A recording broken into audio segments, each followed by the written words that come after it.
Một hành trình mới lại bắt đầu tại xứ sở sương mù Đà Lạt. Và hai cặp vợ chồng sẽ tham gia chuyến trăng mật lần này chính là một cặp đẹp đôi cực dễ thương, dáng siêu chuẩn.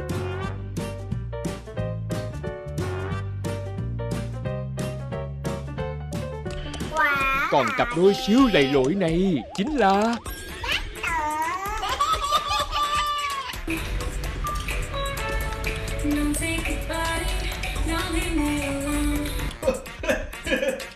không dám bao chúa.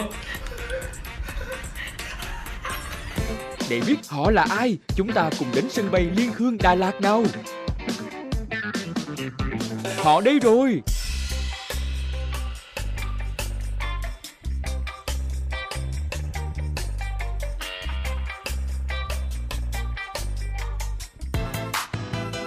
Jae Quân, tên thật là Nguyễn Trọng Quân, 28 tuổi. Anh không chỉ là một hot boy điển trai mà còn là ca sĩ và còn là người mẫu đã từng đoạt giải siêu mẫu triển vọng châu Á tổ chức tại Seoul, Hàn Quốc năm 2015. Cùng sinh ra và lớn lên tại vùng đất Hoa Phượng, Hải Phòng, vợ anh, Chúng Huyền Thanh cũng được nhiều người biết đến với vai trò là người mẫu từng lọt vào vòng chung kết Hoa hậu Hoàn vũ Việt Nam. Tháng 12 năm 2017, cặp đôi đã chính thức kết hôn về chung một nhà. Và bây giờ họ đã có cậu bé Joyce 4 tháng tuổi thật kháu khỉnh. Tùng Min, tên thật là Đoàn Thanh Tùng, 32 tuổi. Không chỉ là một diễn viên điện ảnh mà Tùng Min còn được biết đến là một vũ công chuyên nghiệp. Bà xã của Tùng Min chính là Đỗ Thanh Hoa, một người mẫu và stylist với cái tên rất dễ thương là Phong Chuẩn. Cả hai cùng hoạt động trong lĩnh vực nghệ thuật nhưng ở hai phương trời khác nhau. Kẻ Bắc, người Nam. Nhưng ông Tơ bà Nguyệt đã se duyên cho họ gặp nhau vào một ngày đẹp trời tại thành phố Hồ Chí Minh. Và thế là cặp đôi đã gắn kết cuộc đời với nhau vào cuối năm 2017. Bây giờ bé Mỡ dễ thương đã tròn 4 tháng. Ồ, anh chị có đi tuần trăng mật ở đâu chưa? Lúc cưới Chưa. Em cũng thế. Chưa bao giờ được đi tuần trăng mật. Vậy thì mời lên chuyến xe của chương trình để có chuyến trăng mật diệu kỳ nhé.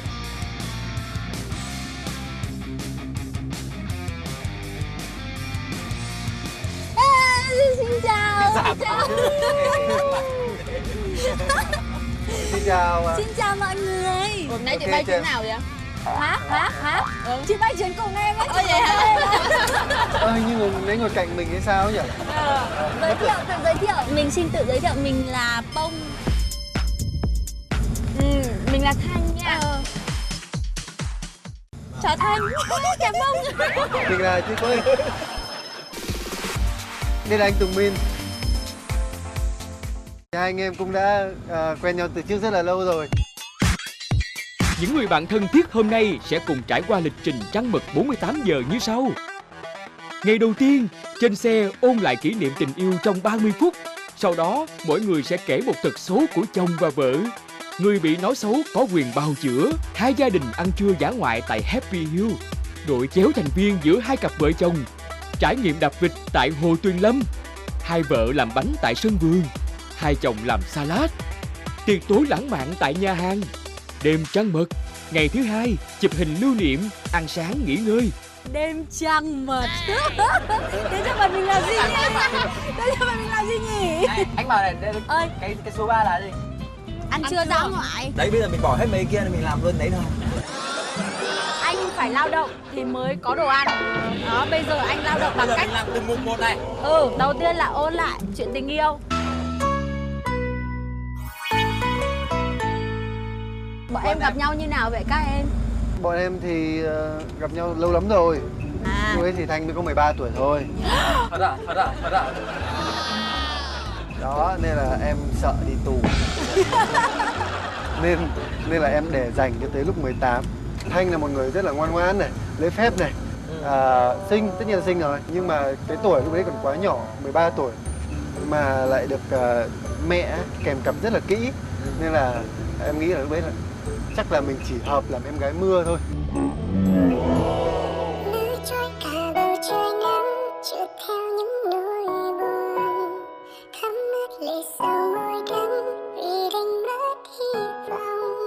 Em chỉ nghĩ là anh em gọi là quý nhau thôi chứ không có nghĩ gì đến cái tình yêu hết, tại vì ngày đó em còn bé.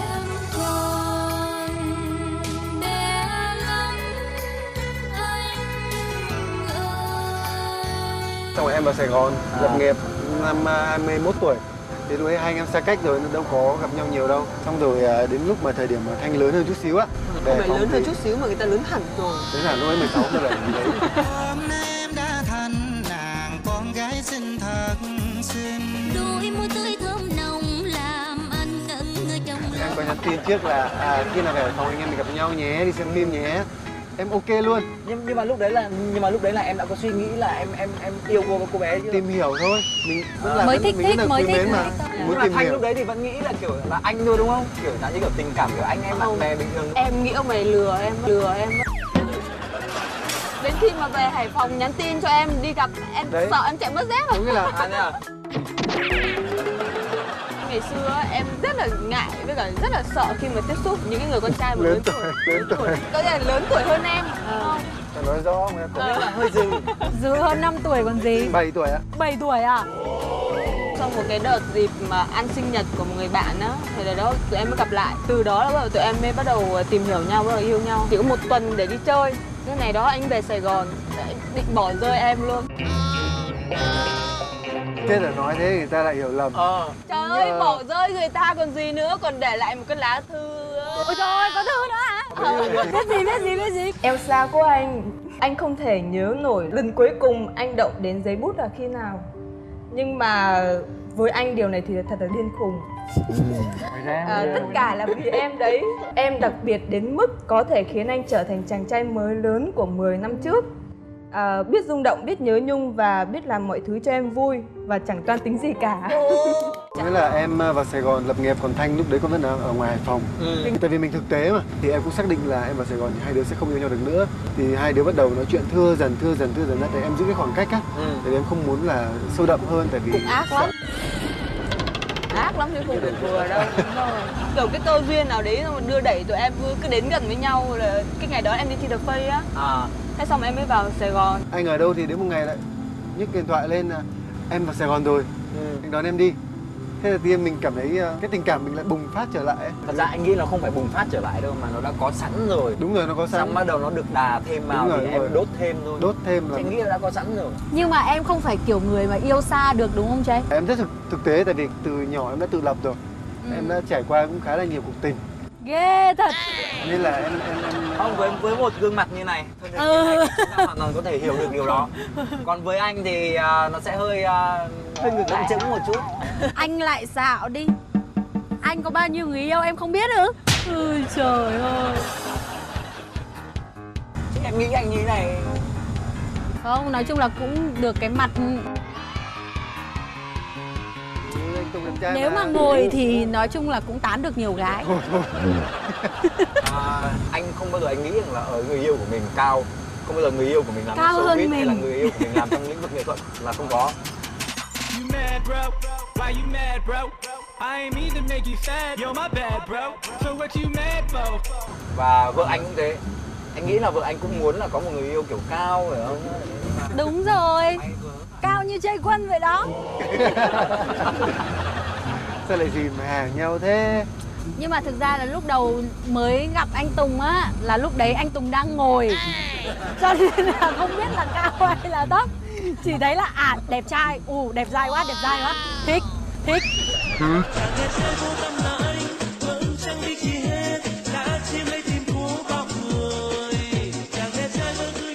Em phải thừa nhận là cái đấy là gọi là tiếng sét ái tình đấy. Yêu từ cái nhìn đầu tiên luôn rồi. Đúng không? Đúng. Nhưng mà em phải công nhận là khi mà lần đầu tiên em nhìn thấy anh là em bị choáng váng. Em đam mê anh nữa. Em chết mê anh. Thế cái ấn tượng đầu tiên của anh về chị Bông là gì? Tại vì hồi xưa em nghe nói chị Bông á, được mọi người gọi là anh. Đấy, lúc mà lần đầu tiên anh gặp, ai cũng gọi là anh, bạn anh cũng gọi Bông là anh. Anh thích dạng như kiểu là về cá tính thôi chứ anh không nghĩ là mình thích cô gái này theo kiểu yêu hay là muốn tìm hiểu ấy là không có. Nói chung là bọn chị quen nhau, yêu nhau được 2 năm thì cưới. Thì trong vòng nửa năm đầu tiên là chị yêu đơn phương anh. Cái lúc đầu mà anh mới vào Sài Gòn ấy thì anh chỉ nghĩ là anh và anh làm việc thôi. Anh không nghĩ là mình sẽ vào để mình lập nghiệp và mình ở trong đấy luôn. Cái này nó là dành cho gia đình mình đó vợ. Em hầu như là toàn điều tốt đẹp với chẳng có điều tật xấu. Có không Jay? Có không Jay? Cơ hội của em kìa Jay. Cái tốt của Thanh không, nó chỉ chiếm 1 phần thôi. Nào bắt đầu nào, 2, 3. Ơi, tật đầu tiên á, lười. Lười á? Lười, rất hay ngủ nướng. Tập thể dục thì rất là lười. Phải là vợ lười mà là Đúng. Bây giờ sinh con xong là phải Mình phải chăm nghỉ con. không nghỉ ngơi, mình phải chăm Dạ. con, mình phải thời gian đâu, thời gian đâu để mình đi tập thể dục đúng không? mình chăm con Thế cả còn cái ngày lúc cả chưa có đêm. con thì lười thì là đổ tại ai? Em phải chuẩn bị cái tâm lý ở nhà để sẵn sàng chuẩn bị có con. Mình Mệt chứ bộ đâu phải là đơn giản Chị có đâu. nhớ ở trong chương trình The Face mà Thanh nổi tiếng với câu nói gì không? Câu gì em? câu gì? Em còn đang tuổi ăn tuổi ngủ. Thì đúng là như thế gì? 19 tuổi. Bây giờ vẫn đang cái tuổi đấy mà. Có con rồi vẫn tuổi ăn tuổi Bây giờ ngủ. vẫn đang tuổi đó. Giống như vợ anh cũng thế thôi. Em vẫn đang tuổi ăn tuổi ngủ. Không, nhưng mà nếu mà để nói xấu thì nhà anh nhiều lắm. Ok. Nhưng anh chỉ được chọn một cái duy nhất. Em ghét nhất là cái gì của anh biết không? Cái gì? Anh là một người cố chấp. Đấy anh đang cãi đấy. Anh có cái đâu bây giờ? Bây giờ em Tức là nhá, Anh có cái đâu. Anh nói đi, có cái đâu. em phải nói đi, em phải nói cho mọi người hiểu anh cố chấp như nào. chị bảo là tại sao anh luôn để tất ở trên bàn ăn? Anh để tất trên bàn ăn bao giờ? Tức là phải cãi lại đã. Bao giờ em nói đi, bao giờ? Làm sao mình nhớ được là bao giờ? Thì hôm trước anh mới để, ngày nào anh chả để. Em nói chính xác là bao giờ đi. Bao giờ anh để? Cũng tình Đúng không? trạng chung của vợ chồng em vậy đó. Trời ơi, làm sao mà mình có thể giải thích được là bao giờ? Chẳng nhẽ bây giờ mỗi lần ông ấy sai với mình phải ghi vào sổ à, đúng không? Mình phải có một cái quyển sổ thù vặt xong rồi ghi vào. Không lẽ em lại là một người cái như này thế? Thì em đồng cảm với anh, tại vì Nó đồng cảm với anh. vợ mà có bầu sinh con Đúng như rồi. mình cũng bị mất trí nhớ Mình hay sao? cũng bị mất trí nhớ. Để bao giờ mà kêu cũng bị. Dẫn đến việc là quên đồ hay là để đồ đâu không nhớ. Thế nên đấy là việc anh nghĩ là người vợ nên thông cảm mà. Anh ơi, nhưng mà chồng em thì đâu có thông cảm cho em điều đó đâu anh. Trời ơi, không hề thông cảm anh ơi. Anh à, đến lượt em này, đến lượt em Anh này. nói xấu đi em. Em thì chỉ có một cái là em cực kỳ ghét, mà càng nói thì em càng làm ngược. Em thì cực kỳ ghét những người nói nhiều. Em ở nhà là em đã bị mẹ em nói cằn nhằn rất là nhiều rồi, nên là em bị chai lì với cái cảm xúc đó. Mà gặp phải ông chồng thì ông còn nói nhiều hơn.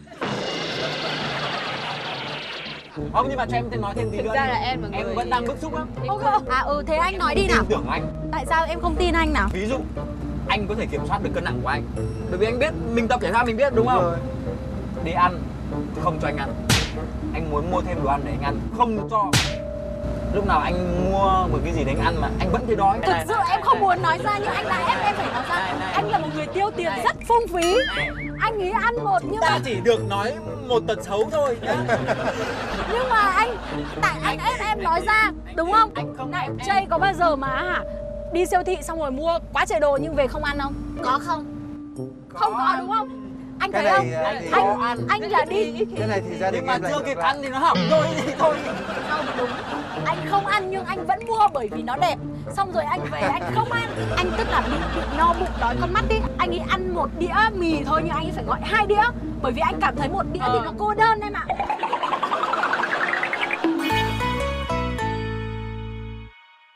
Bây giờ mình đến cái khu Happy Hill này, mình ăn trưa này. Hôm nay mình sẽ có BBQ. Đến rồi này, đến rồi này. Ok, đói bụng quá rồi.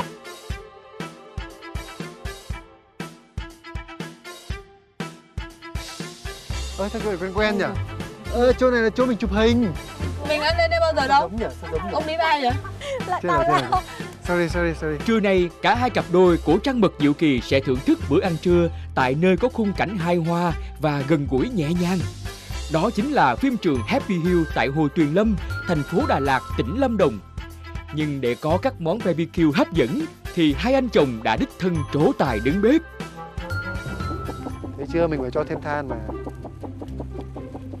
Bùi hết vào đồ ăn rồi. Ôi, Anh nói, anh ngon quá.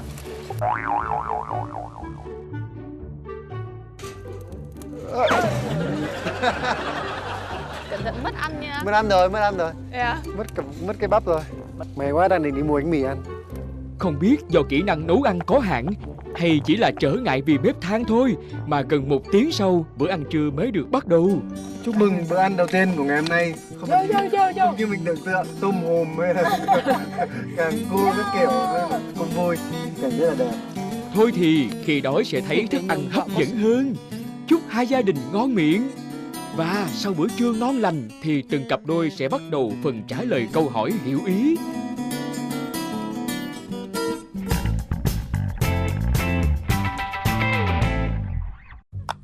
Chơi. Bây giờ ăn chưa xong rồi. Đốt Bây giờ nhà. mình sẽ chơi một cái game là hiểu ý ấy. Game đấy gọi là game đốt nhà. Ok, đốt nhà. Ở đây mình có 2 cái phong bì đúng không? Em nghĩ nhà anh sẽ cháy toán. Mình sẽ có câu hỏi ở trong này. Bây giờ hai người chọn đi. Đội nào chơi trước đội ăn tù xì đi. Anh ra lá. Em ra kéo.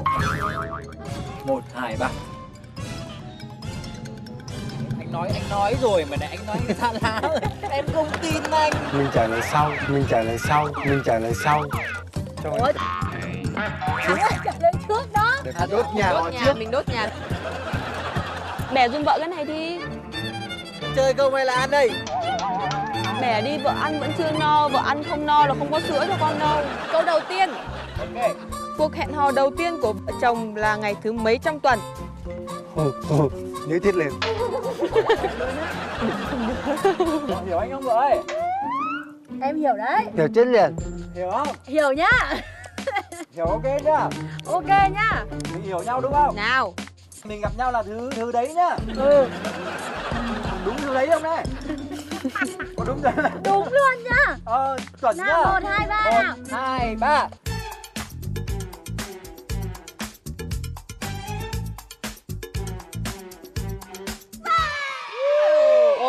Ồ. Tại sao hay? Đây từ để anh cho. Rồi quá. Vỗ tay. Thì ai biết đâu.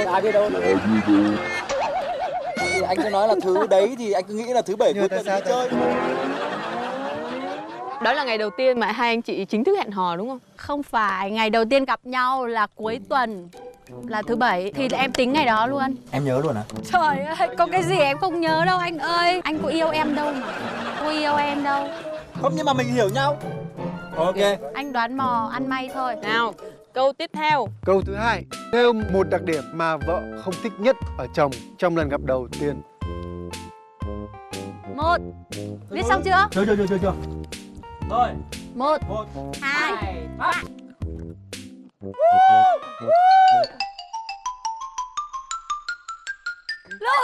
Đúng rồi cái đó.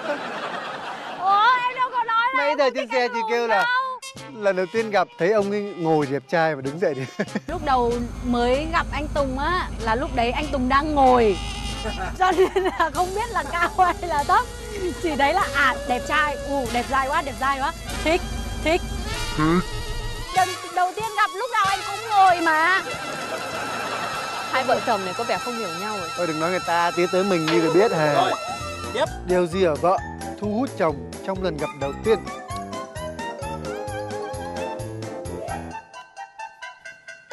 Từ 1, 2, 3. Ơi. Vâng, xin chúc mừng thua cuộc.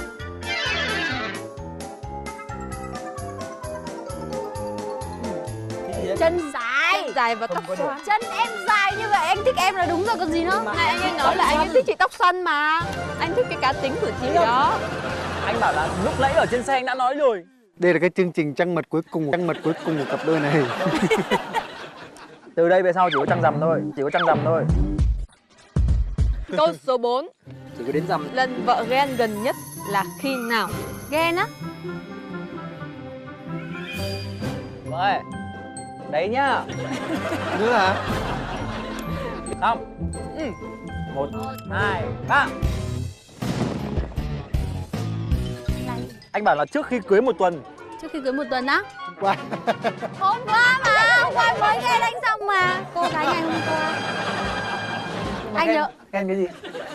hôm qua lúc anh bật bài Một Nhà còn gì nữa. Là sao một nhà là sao? Một nhà có nghĩa là hai anh chị về chung một nhà thì phải vui chứ tại sao lại ghen? Tại vì cái bài đó là bài mà anh Tùng cầu hôn bạn gái cũ. Câu chuyện này mình không nên bới móc. Thôi được rồi. Nếu mà hai bọn em mà chỉ Thêm một chút nữa thôi là nó sẽ sáng nhất Vịnh Bắc Bộ đêm nay. Mùi khét lắm rồi.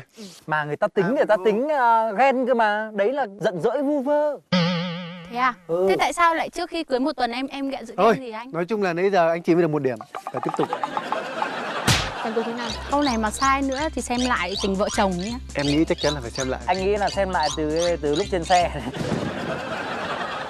Ok, câu 5. Theo bạn thì vợ chồng yêu nhau bao nhiêu lần? Cái này 18 cộng. Yêu, vợ Là chồng yêu nhau Yêu ấy, yêu. bao nhiêu lần trong 1 tuần là đủ? Trong 1 tuần là đủ hả? Vợ ơi, Ơi này. Xem có hiểu nhau không này? Có cứu vớt được cuộc tình này không này? Như mọi ngày chồng ấy. mọi ngày vợ ơi. Ok đâu. Khí thế quá ha. Xin đừng hỏi vợ chồng em câu này. Hình như anh đang viết số hơi bé, hơi ít rồi. Anh có nên sửa to đâu. Con số phải thực tế nha. Không thực tế mà. 1, 2, 3. Anh Tùng ghi 14. 14 á. 14 lần một tuần 14 lần một tuần. Cả tuần chủ nhật nghỉ, có nghĩa là có 6 lần thôi. Thì đúng rồi, người ta đi làm thì cũng phải có ngày nghỉ chứ 14 đúng lần không? một tuần đúng không? Có nghĩa là 2 x 7 là 14. Có nghĩa là có là 2 lần một ngày. Đúng không? Chủ nhật nghỉ là mình hiểu nhau ok rồi. Thôi anh đừng nói nhiều, nó sai rồi. Không thể nào mà anh ra được con số, và đây là 6, 14 liên quan đến 6. Em phải tự tin vào năng lực của anh chứ em biết. Người ta coi thường anh. Em cho anh nghỉ còn gì nữa. Anh không cần nghỉ. À anh không cần nghỉ à? Anh không cần nghỉ. Anh nhớ mồm anh nhá. Ok. Khi buồn anh là vợ anh đánh giá anh chỉ bằng gần 1/2 mà anh tự đánh giá bản thân mình thôi. Hãy xem lại mình thi. Thấy không? Câu tiếp theo, các bạn vẫn đang dừng lại ở 1 điểm. Vẫn 1 điểm. Hãy cho biết lần vợ khiến chồng giận nhất là khi nào? Ấy chắc vừa mới xong quá. Các câu vừa xong á. 2, 3. Vừa xong. Ok. Cái đây có một gợi ý của giám khảo, nhưng mà thôi, cho qua tại vì các bạn quá ít điểm rồi. Hai người hãy trả lời thật đi, lần giận nhất là khi nào? Gần đây nhất á? Hôm nào nhỉ? Đúng rồi. Chuyên gia, có nghĩa là ở nhà anh đặt ra một cái vấn đề gì đấy, có nghĩa anh muốn làm này làm kia, hoặc là anh có ý tưởng gì đó phải không? Là bắt đầu vợ anh vào là không, anh không được làm thế, không được đâu, không thể em kia. Xong đến lúc mà mẹ anh vào nói anh ấy là con làm thế này cũng không được, cũng nhảy vào hùa. Nói chung là chị hay về phe mẹ chồng. Mẹ chồng nàng dâu. Thế thì em nghĩ là cũng là đáng mừng. Dù sao á thì con dâu và mẹ chồng hòa hợp. Nghe chưa? Nghe chưa? Vợ muốn chồng phụ giúp gì nhất trong công việc nhà? Chồng ơi, cái việc vợ ghét nhất đấy. Vợ đâu có việc nào vợ thích đâu. Anh lên khẩn trương lên. Có việc nào trong nhà vợ thích đâu mà vợ bảo là vợ ghét đấy. Nào, 2, 3. Hay quá, thêm 1 điểm nữa cho đôi bạn. Rửa bát. Các bạn được 3 điểm. Đến gần cuối có vẻ hiểu ý. Khi vợ giận, chồng thường làm gì để vợ hết giận? Trời ơi, cái này mà không biết đúng nhá thì tối nay về rồi chết. Chồng hay làm gì chồng phải biết đúng nghe chưa? Cái gì? Nào, 1, 2, 3. Sai. Xin lỗi làm lành, một người là Chồng ôm. hay ôm vợ mà. Ôm Chồng không có xin lỗi à? đâu, không bao giờ xin lỗi hết. Không mở mồm nói xin lỗi luôn. Không mở mồm xin lỗi, anh chỉ ôm em thôi, xong anh anh chỉ thế thôi là anh coi như anh xong chuyện rồi. Nhưng mà ôm là xin lỗi đó. Tiếp. Đấy không phải là xin lỗi. Ok, các bạn lại mất 1 điểm nữa. Gia đình bắt đầu thấy tan vỡ đấy. Hãy cho biết món quà chồng tặng mà vợ thích nhất. Chả tặng mình cái gì bao giờ. Này nhá, nghĩ lại, suy nghĩ lại nào. Suy nghĩ lại đi, nhanh lên. Mỡ. Của một đống đấy. À, của một đống à? Rồi, ok, 1, 2, 3. Rồi, không có điểm nào. Cái gì đấy? Váy ngủ. Váy ngủ á? Chị hiểu nhau quá. Còn câu cuối cùng nha. Hãy cho biết lần chồng khiến vợ xúc động nhất là. Xúc động nhất. Nghĩ là không đúng không? 1, 2, 3, ấp. Sai. Một người ghi ngày cưới, một người ghi sau ngày cưới. Thì tức là sau cái lúc cưới thì cũng là một ngày cưới. Không, đây là ngày cưới là trong ngày cưới này, còn đây là sau ngày Chị cưới hãy là nói thật sau tình cái ngày đi, cưới đó. sau ngày cưới là cái gì? Câu này là đúng, bởi vì là như này này, bọn anh cưới ở Hà Nội và Sài Gòn. Đó, thì là trong ngày cưới ở Hà Nội. Ok được rồi, cho Đúng một không? điểm nữa. Cho một điểm anh. 3 điểm ấy. 4 điểm. 4 điểm mà nhục nhã quá. Đám cưới anh chị 2 lần đúng không? Em là người dự đám cưới một cái ở trong Sài Gòn. Đúng rồi. Cái ngày mà bọn anh làm ở Hà Nội ấy, thì mọi thứ đều suôn sẻ. Nhưng mà bởi Chỉ vì có là ngày ở cái Sài ngày Sài Gòn ấy là bởi vì là gấp quá. Bọn anh chỉ có đâu có một tuần để bọn anh làm thôi. Đặt chỗ xong bắt đầu tổ chức rồi lên kế hoạch, lên lịch rồi in thiệp đấy. Nói chung nó không được như ý thì anh Tùng đã khóc. Tính ra bọn anh làm gấp ấy, thành ra là cái việc mà mời bạn bè đến ấy, nhiều người có nghĩa là họ bận, họ không tới được ấy, thành ra mình cảm thấy mình bị chạnh lòng. Anh cảm thấy lúc đấy là anh thương vợ anh nhất.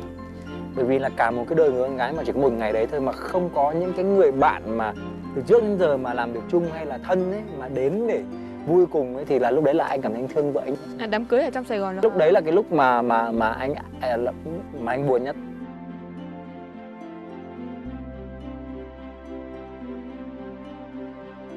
Rồi đang đứng trên sân khấu xong rồi bạn chị chạy lên bảo là anh Tùng đang khóc ở dưới kia.